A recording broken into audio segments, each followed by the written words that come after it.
En dehors de Wuhan, les 25 experts et professionnels en santé de l'OMS et de la Chine ont également visité Beijing, Guangzhou et la province du Sichuan.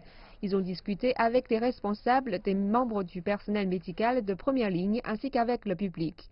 Le docteur Bruce Howard, conseiller supérieur du directeur général de l'OMS, a déclaré que la Chine avait fourni des efforts énergiques pour lutter contre le virus et que ces efforts se sont révélés efficaces.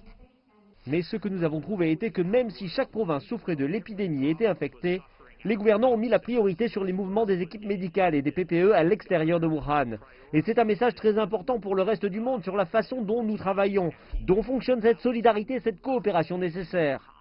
Et l'opinion de la mission conjointe, après avoir travaillé étroitement et de différentes manières, est qu'il n'y a pas de question concernant la réponse forte de la Chine face à la rapide propagation de ce pathogène, qui a permis de changer le cours de cette épidémie mortelle.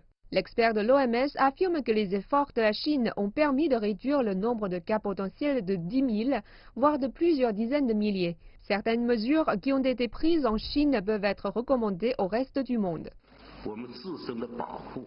À l'heure actuelle, nous ne disposons pas encore de médicaments préventifs ni de vaccins développés. Les mesures non pharmaceutiques ont donc changé le cours de l'épidémie, comme la distanciation sociale et les mesures d'autoprotection adoptées par le grand public. Et nous pensons que le plus tôt sera le mieux. L'équipe conjointe a constaté que même si les personnes de 12 âges peuvent être infectées par le virus, l'âge moyen des personnes contaminées est de 51 ans.